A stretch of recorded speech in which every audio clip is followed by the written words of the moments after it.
நீங்க யாராவது power lifting பண்ணிருக்கீங்களா? நானும் பண்ணதில்ல. ஏன்னா பல பேருக்கு பவர் லிஃப்டிங்ல உடன்பாடே இருக்காது. ஒரு சில பேருக்கு இருந்தாலும் இருக்கும். ஆனா உடம்ப வருத்திக்கிட்டு வெயிட் தூக்கி என்ன சாதிக்க போறோம்? இது வேடிக்கை பார்க்கறது உச்சிதோன்னு சின்ன குழந்தை கூட தெரியும். நீங்களே பாருங்க. பெரிய வெயிட் லிஃப்டர் ஆவன் ஒத்த கால நிக்கலாம். அதுக்குன்னு ஒத்த கையில தூக்க கூடாது தம்பி. வெயிட் லிஃப்டிங் பண்றதுக்கு மசில்ஸ் இருந்தா மட்டும் போதாது. அது ஒரு டெக்னிக்கையும் அதுக்கு பின்னாடி இருக்கிற சயின்ஸையும் புரிஞ்சுக்கணுங்க. சாதாரணமா பவர் லிஃப்டர்ஸ் வெயிட் தூக்கத்துக்கு முன்னாடி நல்ல மூச்சு இழுத்துப்பாங்க. தூக்கினதுக்கு அப்புறம் தான் மூச்சையே விடுவாங்க. மூச்சுனால இழுத்து பிடிச்சிக்கிட்டு தூக்கும் போது வெயிட் லிஃப்டர்ஸ்க்கு எக்ஸ்ட்ரா பவர் கிடைக்குது. உடம்பு முழுக்க ஏற்படுற பிரஷர்னால வெயிட் தூக்கும் போது ஸ்பைனுக்கு அது ரொம்ப உதவியா இருக்கு. இது பிளட் சர்க்குலேஷன் அதிகப்படுத்துது. இதோட விளைவா ஹார்ட் பீட் ஜாஸ்தி ஆகுது. இதோட ரிசல்ட்டா முகம் அப்படியே செவக்குது. உடம்புல பிளட் பிரஷரும் ஏறுது. வெயிட்ட கீழே இருக்கும் போது இவங்க பொறுமையா மூச்சு விடுறதுனால இவங்களோட ஹார்ட் பீட் ரேட்டும் கம்மியாகுது. பிளட் பிரஷரும் கொஞ்சம் கொஞ்சமா குறைய ஆரம்பிக்குது. இதனால இவங்களோட மூளைக்கு உடனே தேவையான ஆக்சிஜன் கிடைச்சிருது. என்ன ஆச்சு பாத்தீங்களா? கண்ணு செவக்குது, கண்ணம் துடிக்குது, கரண்ட் பாக்ஸ் டமால்னு வெடிக்குது. நீங்க வேணும்னு அர்னால்ட் ஷ்வார்ஸ்நெகரை மனசுல உருவேத்திக்கிட்டு உடம்ப வேற மாதிரி ஏத்தலாம் நினைக்கலாம். ஆனா இது சயின்ஸுக்கு ஒத்து வருதான்னு யோசிங்க. ஏன்னா நம்ம சயின்ஸை ஏமாத்த முடியாது. ஜிம்முக்கு போக ஆரம்பிச்ச கொஞ்ச நாள்லயே நாமளும் ஒரு பவர் லிஃப்டர் தான் அப்படிங்கிற ஒரு எண்ணம் மனசுல எழும். இவரை யாரோ தூண்டி விட்டு தூக்க விட்டுருக்காங்க போல இருக்கு. அம்மா, என்னால இளவட்ட கல்ல தூக்க முடியும், எனக்கு பொண்ணு பாருங்க. இப்ப என் வாயில பொண்ணு பாருங்க.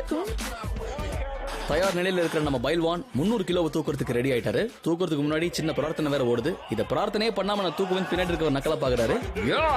இப்ப நான் ரெடி. இருங்க, பொசிஷனுக்கு வந்துக்கிறேன். எதையும் மறக்கல. ஐயோ, மூச்சு விட மறந்துட்டேன். இது சரிப்பட்டு வராது.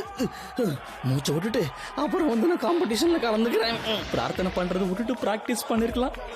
மூச்சை வெளியே விடாம தம் கட்டிட்டே இருந்தா அதுக்கு பல சைடு எஃபெக்ட்ஸ் இருக்கு. அதுல ஒண்ணுதான் இது. நமக்கு பிடிக்காத ரெஃபரி எதிர உட்கார்ந்தா எனக்கு ஒரு பிரச்சனையும் இல்ல. கொஞ்ச நேரம் நான் படுத்துக்கிறேன், எழுப்பாதீங்க. வாந்தி எடுத்ததை மனசுல வச்சுக்காதீங்க ரெஃபரி. இதுல ஒரு முக்கியமான விஷயத்தை கவனிச்சீங்கன்னா, வெயிட் லிஃப்ட் பண்ணும்போது மூச்சு விடாம இருந்தா ஏன் இந்த விளைவுகள்லாம் ஏற்படுது? அதான்ப்பா சயின்ஸ். அதை புரிஞ்சுக்காம பண்ணா இப்படிதான் நடக்கும். இதை எடுத்து சொல்லதானே நாங்க ஷோவே பண்றோம்.